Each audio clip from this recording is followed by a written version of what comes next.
யாருடா நீங்களான்னு விசாரித்தோம்ல, கல்பிரிட் யாருன்னு கண்டுபிடிச்சாச்சுங்க. வேறு யாரும் இல்லை, இந்த பாவக்காய் பசங்க தான்.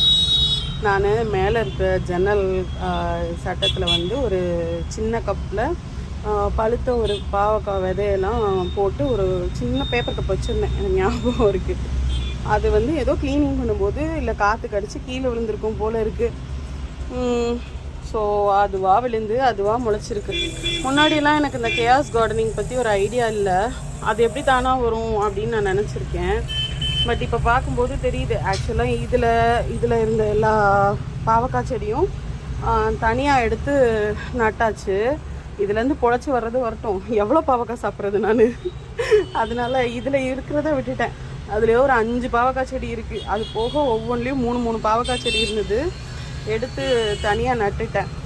இந்த தக்காளியில் இன்னும் கூட ஒன்று இருக்குது, இதோ வருது. ஸோ வரட்டும், வந்ததுக்கப்புறம் இன்னும் கொஞ்சம் மாற்றுற ஸ்டேஜ் வரும்போது மாற்றிடலாம் அப்படின்னு சொல்லிட்டு வச்சுருக்கேன். மற்ற செடி எல்லாமும் வந்துட்டுருக்கு.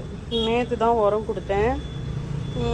ஓகேவாக தான் இருக்குது இப்போ வரைக்கும். என்ன இந்த கசகசன்னு பாவக்காய் செடி வந்ததுனால அங்கே இருக்கிற மல்லிச்செடி வந்து கொஞ்சம் வீக்காக தெரியுது.